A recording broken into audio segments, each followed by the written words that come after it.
నమస్కారం. హ్యాపీ దివాళీ. దివాళీ రోజున రాజేష్ గారు అండ్ శివ గారు లూడో బాగా ఆడారు. మొత్తానికి లూడో ఆడి సంపాదించుకున్నారు. అండ్ ఇది మంచి హిట్ ఇచ్చారు. అండ్ అలాగే కిరణ్ పోవడం కా సినిమా తర్వాత మళ్ళీ ఇంత పెద్ద హిట్. అండ్ అలాగే ఈ సినిమాలో మా అన్న సాయి, అలాగే ఇంకొక అన్న నరేష్ గారు, వీళ్ళు కూడా తుప్పిశారు.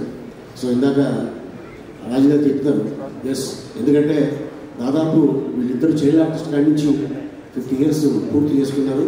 నన్ను కూడా అడిగారు, లేదన్నా ఇంకొక 2 సంవత్సరాలు పోతే 50 years అవుతుంది. ఎందుకంటే గొప్పతో నటించారు.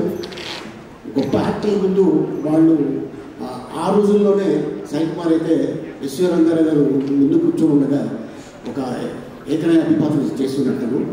అండ్ అంతేకాకుండా ఈ సినిమాలో అండ్ నిర్మాతలకి, డైరెక్టర్కి, నాని ఫస్ట్ సినిమాని ఎత్తుకోవడం, ఎందుకంటే ఇది చాలా ఎనర్జీ వస్తుంది మనిషికి. సో ఇది డెఫినెట్గా ఈ బ్యానర్లో మళ్ళీ నాని పెద్ద డైరెక్టర్ అవుతారని ఆశిస్తున్నాను. ఈ అవకాశం కల్పించినందుకు మీ అందరికీ ధన్యవాదాలు. Thank you so much. Thank you so much Ali గారు. అలీ గారు లాంటి ఇన్ని